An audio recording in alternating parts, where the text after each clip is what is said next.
Muy buenas tardes, Hachik, bienvenido. Después de tanto tiempo, cerrábamos el año contigo a fines de diciembre y hoy nos encontramos prácticamente 3 meses después. ¿Qué ha pasado todo este tiempo? ¿Qué tal? Buenas tardes, un gusto estar con ustedes otra vez. Bueno, ¿qué pasó? No sé, sigue el calor. Entre otras cosas, ¿no? ¿Cómo está en Argentina? Acá la temperatura realmente muy elevada el día de hoy. Históricamente es una temperatura muy alta. Va a tener un impacto muy fuerte la sequía sobre Ay, sí. la producción agrícola y no, no se pronostica algo bueno, digamos, de todo esto. Hay alerta roja y más que roja en Sí. varias partes del país. Sí, la situación está siendo preocupante tanto en Argentina como en Uruguay en ese ¿Eh? sentido. Y vemos al mismo tiempo 15 grados en Yerevan, es lo que marca la temperatura el día de hoy, en una primavera que se está iniciando, pero si vamos a lo que son las noticias, no van de la mano con este clima que viene en cierta forma mejorando en Armenia. No estamos hablando de un bloqueo que ya lleva casi 3 meses y todo lo que lo rodea realmente viene más bien de pique, en bajada. No, 90 días, para ser más Para ser, preciso, sí. ¿no? No, no, 90 días, y muchas cosas pasaron en estos 3 meses, pero nos vamos a concentrar sobre el último acontecimiento entre comillas, quizá engaño de la parte de Armenia y la prueba contundente de la continuidad de la política anti-armenia de Azerbaiyán, de odio al armenio de Azerbaiyán. Me refiero la decisión del presidente de la República de Artsaj, Raik Harutyunyan, de pedir la renuncia Mm, de quien era hasta hace poco el, el ministro de gobierno, en realidad el que llevaba eh, toda la política adelante, Rupen Vartanian. Recordamos que Rupen Vartanian es el magnate armenio nacido en Rusia que decidió trasladarse a Artsaj el año pasado y dedicarse a la causa de los 120.000 armenios que están en Artsaj. Bueno, había asumido ese rol y llevaba adelante. A eso Azerbaiyán había contestado, no había aceptado eh, la, la nominación, el nombramiento de Rupen Vartanian y empezó el bloqueo de los supuestos ecologistas azeríes de Artsaj el 12 de diciembre, exactamente, ujú. y sigue hasta hoy. Bueno, al final, bajo presiones desde afuera y probablemente por algún guiño de parte de el poder en Yerevan, de parte del gobierno de Nikol Pashinyan, Araik Harutyunyan decidió, digamos, cambiar de ministro de gobierno y lo confió a Gürkan Nersesyan, que hoy asumió el rol hace tiempo. Bueno, muchos se ilusionaron de que esto iba a significar por lo menos el levantamiento del bloqueo de Artsaj, porque de hecho eh, es lo que Azerbaiyán pedía, no, no condicionaba, pedía sí, digamos, la renuncia de Rupen Vartanian, pero esto no ocurrió. No ocurrió, sí empezó, vamos a decir, un poco como un show, ¿no? Sí. Un poco, como se dice en francés, pour la galerie, para mostrar por la forma nada más un encuentro entre los representantes de Artsaj y un diputado que Azerbaiyán nombró para empezar a dialogar. No sabemos mucho de qué es lo que pasó en este supuesto encuentro bajo el auspicio de los militares rusos, ¿no? La fuerza de paz de Rusia, pero no pasó nada. Al contrario, inmediatamente no solamente no se levantó el bloqueo, pero hace unos días hubo una incursión de parte de Azerbaiyán en Karabaj y mataron otra vez a Ujú. tres eh, eh, eh, agentes de la Fuerza de Seguridad en Artsaj y empezaron otra vez, digamos, culpar a Armenia por este incidente, ¿no? Ahora bien, Azerbaiyán no se encuentra diplomáticamente hablando en una situación positiva, ¿no? Hubo mucha en estos 3 meses que pasaron, por suerte hubo primero una diplomacia armenia activa en el mundo, llegó a la opinión pública internacional, pero también, y esto es muy importante, muy interesante, perdón, muy importante y lamentablemente no se explota en todo su potencial la movilización en toda la diáspora, ¿no? Mm. Contra el bloqueo de Azerbaiyán. Y hoy en día, digamos, hay desde la Corte Internacional hasta distintos países occidentales exigen que se levante el bloqueo de Azerbaiyán, cosa que no va a pasar, ¿no? No va a pasar lamentablemente porque en el terreno son ellos quienes deciden y lo deciden por la fuerza. Esto por un lado, eso para disipar un poco las ilusiones de que cada vez que se hacen más concesiones es un paso positivo. No es así. Azerbaiyán tiene muy claro lo que quiere y lo dice cada vez más claramente. Es más allá de Artsaj. Azerbaiyán quiere a Armenia, ¿no? Quiere a Armenia. Este es el punto de partida para tratar de ver cómo se puede seguir en estas negociaciones en lo que es el futuro de Artsaj y de Armenia. ¿Cuál sería Ahora, el entonces, segundo, Hachik, perdón, sí. según este punto de vista, la manera de que pueda concluir este bloqueo? Es decir, podemos decir que sería sí, solo sí, existe este tipo de negociación que Azerbaiyán está pidiendo o está demostrando a lo que quiere llegar, es decir, más allá de cualquier tipo de pedido de cualquier entidad internacional, la única manera que presenta el gobierno de Azerbaiyán de poder terminar con esto sería llegar a su objetivo, al menos en parte, o cómo lo podemos ver desde ese lugar. Porque si no, realmente pueden pasar años y que continúe todo igual. No, evidentemente me mantengo lejos de cualquier, digamos, profecía, ¿no? De Sí. lo que puede pasar.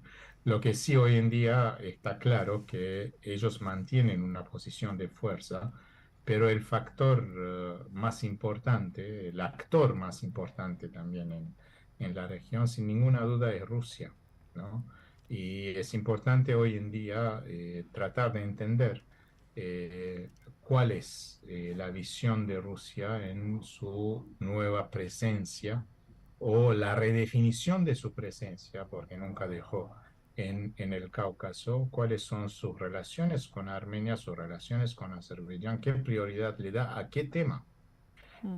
No digo que es automático, no digo que, pero sí desde Moscú hay claras señales de que el bloqueo se tiene que levantar si hay presiones, cosa que hasta ahora no vemos, lamentablemente.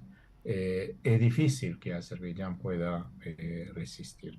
Ahora, a eso se agrega otro factor importante que le da a Rusia la posibilidad de jugar un rol un poco más activo y salir de esta supuesta, vamos a decir, neutralidad, ¿no? O pasividad, tratando de mantener un poco un supuesto equilibrio entre Armenia y Azerbaiyán. Lo que claramente Rusia quiere es tener el monopolio y la hegemonía de decidir las cosas en el Cáucaso, cosa que es muy difícil considerando que ya no es la Unión Soviética. pero tiene la primacía de todas las primacías en el Cáucaso. Hoy en día esto se reimposa porque a pesar de la prioridad, de que la prioridad de Rusia evidentemente hoy en día es la invasión a Ucrania y la guerra que sigue en Ucrania, y eso tiene un impacto, pero bueno, aparentemente Rusia o el gobierno de Putin decidió de que esta guerra va a ser infinita, o sea, van a vivir con esta guerra, ¿no?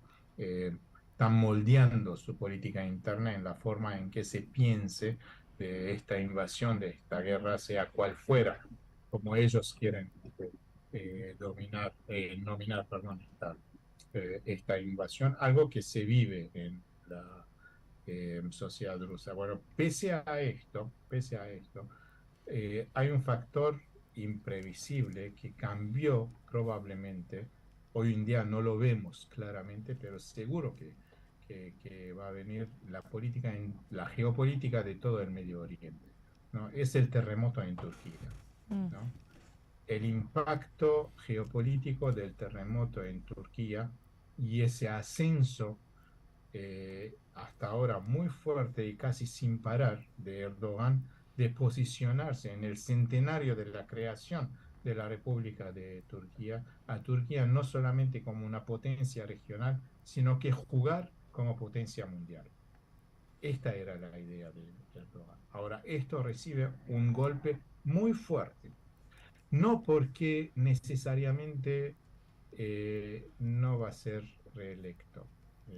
No sé, no tengo las opiniones públicas, no tengo nada de Ujú. Turquía, pero hasta donde pude seguir, tampoco, digamos, en estas elecciones que vienen, creo, ahora en mayo, el cambio, o sea, la derrota de Erdogan es tan inminente, ¿no? Por varias razones.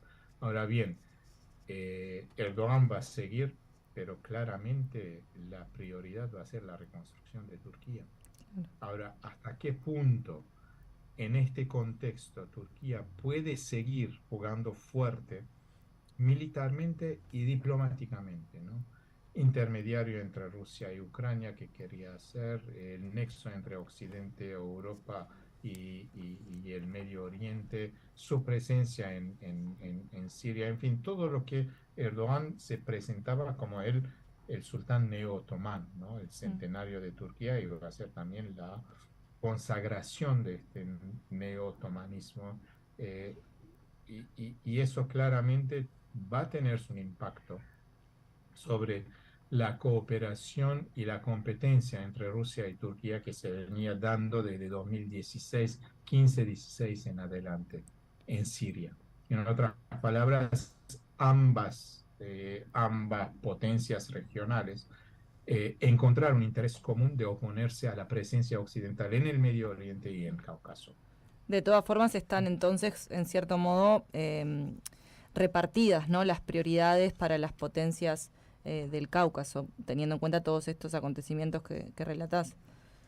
A lo que yo digo es que una presencia turca en el Cáucaso que se hacía cada vez más, hacía sentir desde la guerra de los 40 Ujú. días, eh, no se olviden que hay un puesto de observadores de rusos y de militares turcos en Ardahan, ¿no? En esa cooperación muy fuerte, estrecha entre Turquía y Azerbaiyán, hoy en día, digamos, se cuestiona.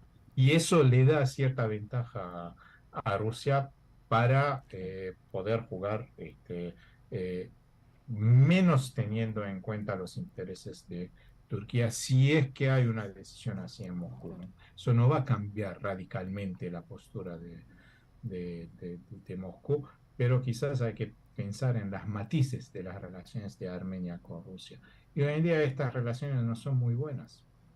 No son muy buenas porque claramente hay un giro en la política exterior de Armenia que quiere abandonar todo lo que se vincula con Rusia, incluyendo, digamos, su presencia o la participación de Armenia en el acuerdo de la defensa colectiva, ¿no? Es cierto que eso decepcionó mucho a Armenia, no cumplió con los roles, en esto es cierto, pero Rusia sigue siendo un factor geopolítico de peso en el Cáucaso.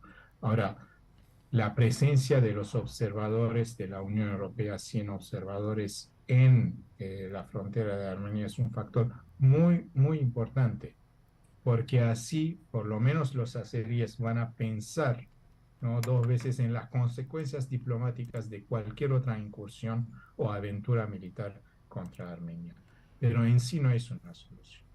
No es una solución ni de lo que se llama en Armenia la paz regional, y menos eh, la cuestión de Artsaj, el futuro inmediato de los 120.000 armenios en Artsaj y de Artsaj propiamente dicho.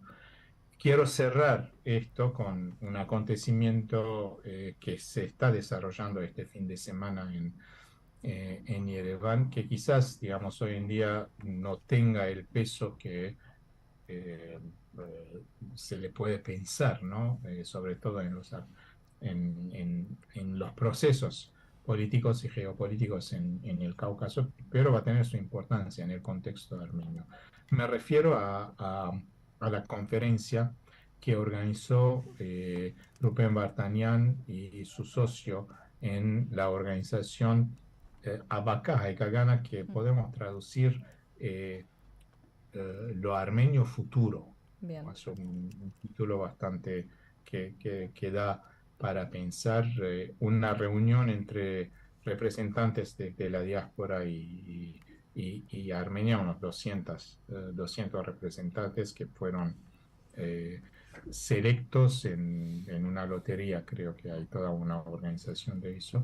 ¿Por qué es importante este? Porque es una iniciativa, ¿no?, paralela al show que organizó el año pasado Sinanian, que fue mucho más selectivo y con un objetivo claro de dividir a, a la diáspora, de dejar al margen la diáspora, salvo cuando sirve a los intereses del gobierno de Pashinyan.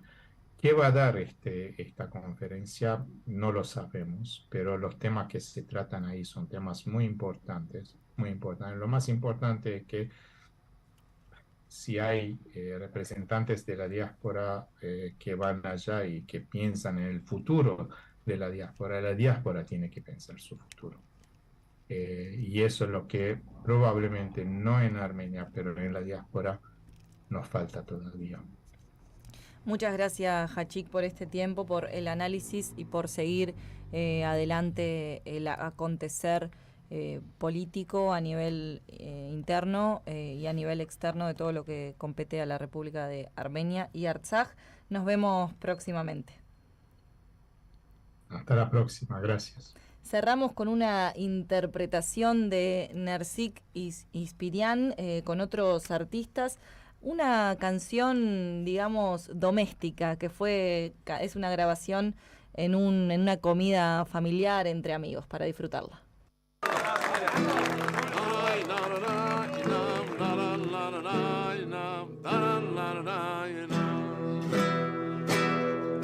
Me